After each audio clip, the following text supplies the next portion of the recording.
ఏం జరుగుతుందన్న అసలు హెచ్సియులో? యాక్చువల్లీ హెచ్సియులో ఏం జరుగుతుందంటే మనకు అసలు యాక్చువల్ యూనివర్సిటీ ఏర్పడ్డదే తెలంగాణ ఉద్యమం మీద ఏర్పడ్డది. ముల్కీ రూల్స్ మీద నిజాం నవాబ్ ఉన్నప్పుడు ముల్కీ రూల్స్ ఉండే ఇక్కడ. అంటే ఇక్కడ ప్రాంతం బిడ్డ ఇక్కడే నౌకరు చేయాలా, వేరే వాళ్ళు చేయకూడదు. హైదరాబాద్ అప్పటికే పార్సీ వాళ్ళు, కచ్చే వాళ్ళు, ఓమన్ నుంచి బార్కస్ ఉండే ముస్లిమ్స్, రకరకాల మనుషులు, మహారాష్ట్ర నుంచి మార్వాడీస్, రకరకాలుగా ఉండేసరికి ఆఫ్రికా నుంచి హబ్సిగూడకు సంబంధించిన కాలనీ ఉంటుంది, కాలనీ ఉంటుంది కదా, రకరకాల మనుషులు ఉండేసరికి ఇక్కడ ప్రాంతంలో ఈ ప్రాంత ప్రజలకు ఇక్కడ ఉద్యోగ అవకాశాలు రావట్లేదు అనే దాని మీద నిజాం నవాబ్ ఒక ముల్కీ రూల్స్ తీసుకొచ్చారు. ఆ ముల్కీ రూల్స్ కంటిన్యూ 1948లో నిజాం మన భారతదేశంలో కలిసినాక కూడా కంటిన్యూ అవుతున్నాయి. అయ్యే క్రమంలో దాని తర్వాత ఏమైంది, మళ్ళీ 56లో ఆంధ్రప్రదేశ్ వచ్చి మళ్ళీ దీన్ని కలిసినాక కూడా కంటిన్యూ ముల్కీ రూల్స్ నడుస్తున్నాయి. సో 1967లో ముల్కీ రూల్స్ క్యాన్సిల్ చేయాలనేది ఆంధ్ర ప్రాంత ప్రజలు, మాకు ఇక్కడ హైదరాబాద్లో తెలంగాణ ఏరియాలో నౌకర్లు ఉన్నాయి కానీ మాకు ఎలిజిబిలిటీ రావట్లేదు అనేది ఒక వాదన ముందుకు వచ్చింది. ముందుకు రావడం వల్ల ఏమైందంటే ఇందిరాగాంధీ గారు ఆ ముల్కీ రూల్స్ని తీసేయడం వల్ల 1969లో ఉద్యమం స్టార్ట్ అయింది. ఉద్యమం స్టార్ట్ అయ్యేసరికి ఆమెకి అర్థం కాలేదు. ఈ ముల్కీ రూల్స్ మీద తెలంగాణ ప్రజలు కొందరు సుప్రీంకోర్టు పోయారు. సుప్రీంకోర్టు పోవడం వల్ల ముల్కీ రూల్స్ కంటిన్యూ ఉండాలని అక్కడ కొట్టేసారు. కొట్టడం వల్ల ఏమైందంటే కంటిన్యూ మళ్ళీ ముల్కీ రూల్స్ ఉంటున్నాయి.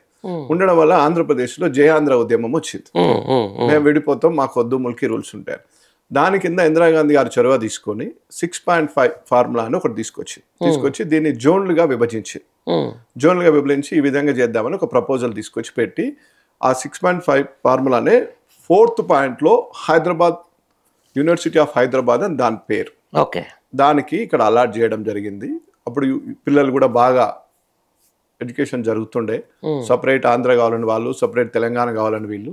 దీని మీద దానికోసం ఒక పెద్ద యూనివర్సిటీ, కొన్ని అన్ని రకరకాలుగా డెవలప్మెంట్స్ ఆ టైప్లో చేసింది ఇందిరాగాంధీ గారు. చేసినప్పుడు ఈ యూనివర్సిటీ పర్టికులర్లీ పార్లమెంట్లో బిల్ పాస్ చేసి వచ్చిన యూనివర్సిటీ ఈ Hyderabad university. Actually university of Hyderabad.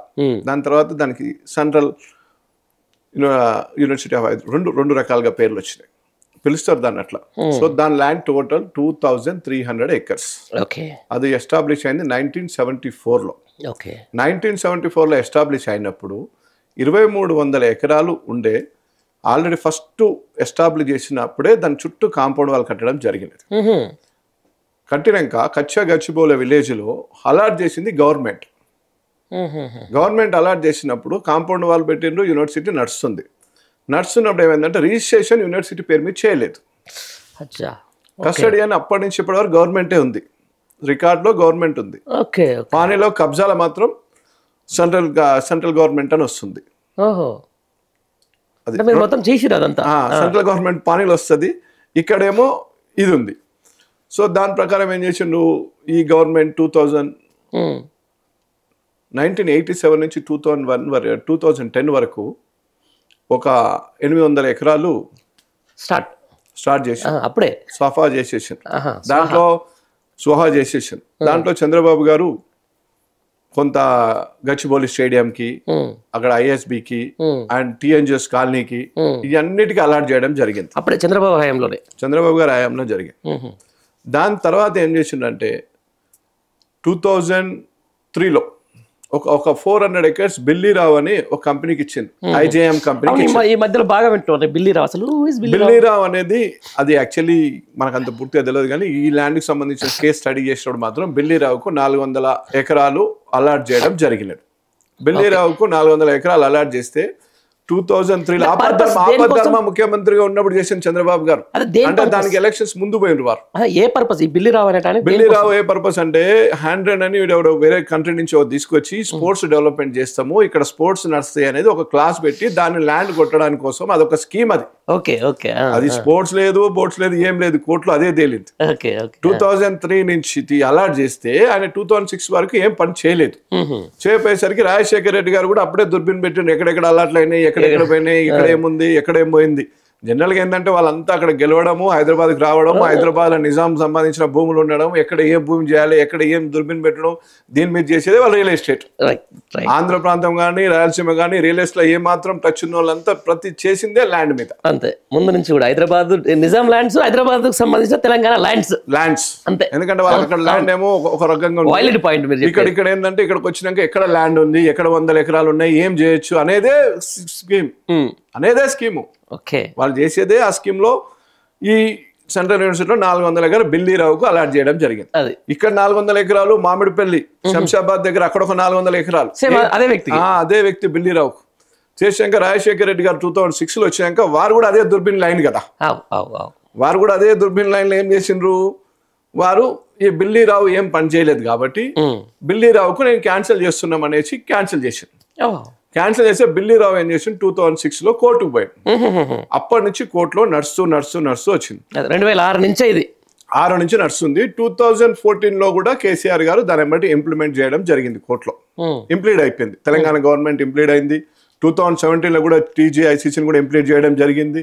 Billi Rao wrong అని చేయడం జరిగింది. దాని చుట్టూ కంచె కూడా పోయిన దగ్గర దాని ప్రొటెక్షన్ కూడా కేసీఆర్ గారు చేయడం జరిగినది.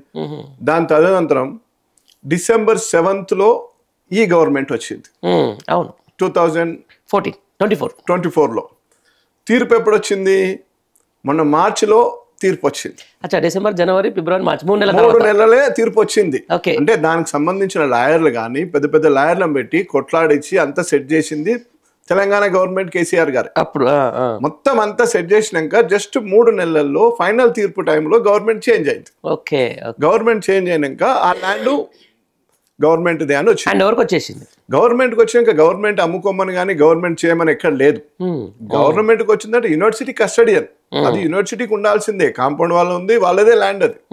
యూనివర్సిటీ మొత్తం అట్లా అంటే యూనివర్సిటీలో ఇంచు జాగా కూడా యూనివర్సిటీకి లేదు. యూనివర్సిటీ పేరు మీద 1 గుంట కూడా లేదు. మొత్తం కంప్లీట్ గా ఇప్పుడు కూడా అట్నే ఉంది. మీరు 2300 ఎకరాలు 74లో ఇందిరాగాంధీ గారు అలాట్ చేసి ఇచ్చినప్పుడు మరి ఇప్పుడు గుంట కూడా లేదు కదా. ఇవాళ ఏమంటున్నారు వాదన గవర్నమెంట్, లేదా అది యూనివర్సిటీ ల్యాండ్ కాదు, యూనివర్సిటీకి సంబంధం లేదు, మేము కేసు గెలిచి వచ్చినామంటున్నారు. కేసు గెలుచుడు కాదు, ఆ యూనివర్సిటీ ల్యాండ్నే అటు బిల్లీరావు పోయి బిల్లీరావు నుంచి కోర్టులో తిరిగి మళ్ళీ వస్తే వీళ్ళు అమ్మడం అనేది దానికి కొత్త సృష్టించి జనాన్ని డైవర్షన్ చేస్తున్నారు. అది 100%. మరి ఓకే, మీరు యూనివర్సిటీ ల్యాండ్ కాదంటున్నావు, మరి 2300 ఎకరాలు అలాట్ అయినప్పటి నుంచి దేనికి అలాట్ అయింది, ఏ ల్యాండ్ ఇచ్చింది, ఇప్పుడు బ్యాలెన్స్ ఎంత మిగిలింది? యూనివర్సిటీ ల్యాండ్ ఇప్పుడు ఎంత ఉంది? ఇప్పుడు బిల్డింగ్స్ కానీ అక్కడ 5000 మంది స్టూడెంట్స్ ఉంటారు, 400-500 మంది ప్రొఫెసర్లు ఉంటారు. అంత పెద్ద ఎస్టాబ్లిష్ అయిన వేరియస్ కంట్రీస్ నుంచి ఉన్నారు, స్టేట్స్ నుంచి ఉన్నారు, అందరు ఉన్నారు అక్కడ. అక్కడ చదువుకునే ప్రొఫెసర్ చెప్పేటోళ్ళు ప్లస్ 50 సంవత్సరాల నుంచి దాంతో బంధం ఉన్నోళ్ళు. అసలు మీరు ఎక్కడ, అసలు 2300 ఎకరాలు ఎక్కడుంది? ఇది మాది, ఇది గవర్నమెంట్. నిన్న కొత్త విచిత్రం, మంత్రులు కొందరు ఎవరో మాట్లాడితే ఇది మాదండి, గవర్నమెంట్ యూనివర్సిటీ సంబంధం లేదు, ఇది మా ల్యాండ్ అంటున్నారు. మరి యూనివర్సిటీ ల్యాండ్ ఎక్కడ చూపియండి? University also government custodian land గవర్నమెంట్కే ఉంది. యూనివర్సిటీ కాంపౌండ్ వాళ్ళు పెట్టుకుంది, రిజిస్ట్రేషన్ చేయలేదు గవర్నమెంట్ పేరు మీదే ఉంది. అప్పుడు ఇప్పుడు ఈ ల్యాండ్ కూడా యూనివర్సిటీ అవుతుంది కదా, మరి గవర్నమెంట్ ఎక్కడి నుంచి వచ్చింది? అసలు యూనివర్సిటీ పేరు మీద ఎన్ని ఎకరాలు ఉంది? మరి ఇప్పుడు గుంట కూడా లేదు, మరి మొత్తం అమ్మేస్తారా? 2300 నుంచి దానికి ఉంది ఇప్పుడు 1580 ఎకరాలు. 1580 ఆల్రెడీ 800 ఎకర్స్ పోయింది. ఈ 1500 ఎకరాలు ఇప్పుడు మీరు 400 తీస్తే అది ఉండేది 1100 ఎకరాలు ఉంటుంది కదా.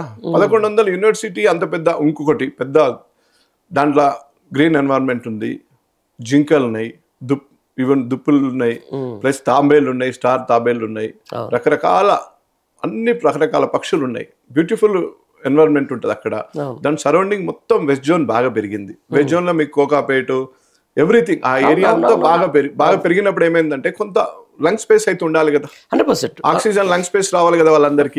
ఇంకోటి మనం కావాలంటే ఇంకా ముందుకు పోవచ్చు. మోమిన్పేట ఏరియాలో ఉంది, గవర్నమెంట్ ఏమైనా చేయాలంటే మోమిన్పేటలో కానీ ఈ మొబిలిటీ కానీ కొంచెం ముందుకు పోండి. మీరు ఎక్కడ చేసినా 2-3 వేల ఎకరాలలో చేస్తే మీరు ఎట్లా 4th సిటీ చేస్తున్నారు కదా, మీరు 4th సిటీ అన్నారు కదా, అది చేయొచ్చు కదా గట్టిగా. 4th సిటీ చేయకుండా మళ్ళీ ఆల్ ఆఫ్ సడన్ పాపం చదువుకునే పిల్లల్ని మన ఉగాది రోజు వాళ్ళు ఎక్కడో హాలిడేస్ వాళ్ళ పోతే మా యూనివర్సిటీ పోతుందని వాళ్ళ గుండె మీద తల్లినట్టు అంత అవసరం లేదు కదా. నెక్స్ట్ డేనే రంజాన్ ఉంది, లైన్ గా 3-4 రోజులు హాలిడేస్ వచ్చినాయి. మనం సినిమాలో పోయినట్టు అన్ని బుల్డోజర్లు పోయి ఒక ఫైటింగ్ సినిమాలో పోయినట్టు అన్ని లైట్లు వేసుకొని పోయి నైట్ పని చేయాల్సినంత అవసరం ఏముంది? గవర్నమెంట్ అవసరం లేదు కదా. మీరు బాజాబ్తా చేయొచ్చు. లేదు శ్వేతపత్రం ఇవ్వచ్చు, గవర్నమెంట్ ల్యాండ్కి ఇంత, యూనివర్సిటీ ఇంత ఉంది, తర్వాత దీన్ని ఇంత మేము అమ్మినాం, ఇంత ఉంది, యూనివర్సిటీ అక్కడే ఉంది, మేము వేరేది అమ్ముతున్నామని. ఇంకొక పెద్ద వింత విషయం ఏంటంటే ఈ మంత్రివర్గంలో 2 మంత్రులు అలా చదువుకున్నారు, భట్టి గారు, శ్రీధర్ బాబు గారు. వాళ్ళని నాకు శ్వేతపత్రం ఇవ్వాలి కదా, వాళ్ళకి రెస్పాన్సిబిలిటీ ఉంది. మీరు చదువుకున్న కాలేజ్, మీరైనా ఒకటి ఇవ్వాలి కదా, పెద్ద స్థానంలో ఉన్నారు మీరు అక్కడ కాలేజీలో చదువుకున్నారు, ఇన్ని ఎకరాలు ఉంది, ఇంత పోయింది, ఇంత. మీరు సేపు ఏమంటారు, సుప్రీంకోర్టులో మాకు గెలిచినాం, మేము తీర్పు వచ్చింది, మేము చేసినాం, కష్టపడి మేము తీసుకొచ్చాం అని చెప్తారు. విచిత్రం. 3 నెలల మీరు ఎక్కడ కేసు వేసిండ్రు, మీరు ఎక్కడ గెలిచిండ్రు, మీకు ఎప్పుడు వచ్చింది తీర్పు? 3 monthsలోనే కేసు వేసి సెటిల్మెంట్ అయి వస్తుందండి? చెప్పండి. అదే అంటున్నా, ఈరోజు ఇంత జరుగుతున్నా కూడా సరే వాళ్ళు నిమ్మకు నీరెత్తినట్టుంటుంది. ఏం చేద్దాం అనుకుంటుంది ఈ ప్రభుత్వం ల్యాండ్స్ని? అంటే యాక్చువల్ గవర్నమెంటే ఈ స్కూల్ జోలి, కాలేజ్ కానీ దీన్ని కానీ పోకూడదు. ఎందుకంటే దీన్ని ఎస్టాబ్లిష్ గవర్నమెంట్ కాలేజ్ ఎక్స్పాన్షన్ దానికి సంబంధించి చేసుకుంటూ పోవాలి. పిల్లలకి ఎన్విరాన్మెంట్ బాగుండాలి. ప్లస్ అక్కడ అదంతా వెస్ట్ జోన్ బాగా పెరిగింది. వెస్ట్ జోన్ టోటల్గా అన్ని హెవీ రెసిడెన్షియల్ ఏరియా వచ్చింది. ఇప్పుడు మనం ఇప్పుడు జూబ్లీ హిల్స్ ఉన్నాం, కేబీఆర్ పార్క్ ఎట్లయితే ఇక్కడ ఆక్సిజన్ జోన్ కొంతవరకు ఉందో, సేమ్ గచ్చిబౌల్ ఆ ఏరియాలో వెస్ట్ జోన్లో అది ఉంది. దాన్ని అట్లా ఉంచుకుంటూ పిల్లలు చదువుకుంటూ, పిల్లలకు మీరు స్కిల్ డెవలప్మెంట్ అన్నారు, అట్లాంటివి ఏమైనా దానికి సంబంధించినవి లొకేట్ చేసుకుంటూ పోవాలిగా. మేము లేఅవుట్ చేస్తాము, సాఫ్ట్వేర్ డెవలప్ చేస్తాము, ఇది చేస్తాము, అది చేస్తామంటే ఎట్లా అంటే కష్టం కదా, తప్పు అది. అదే అంటున్నా, అంటే పర్టికులర్ ఇప్పుడు దేనికోసం తీస్తున్నారు ఈ 400 ఎకరాలని? అక్కడ ఏం పెడదాం అనుకుంటున్నారు అంటున్నా?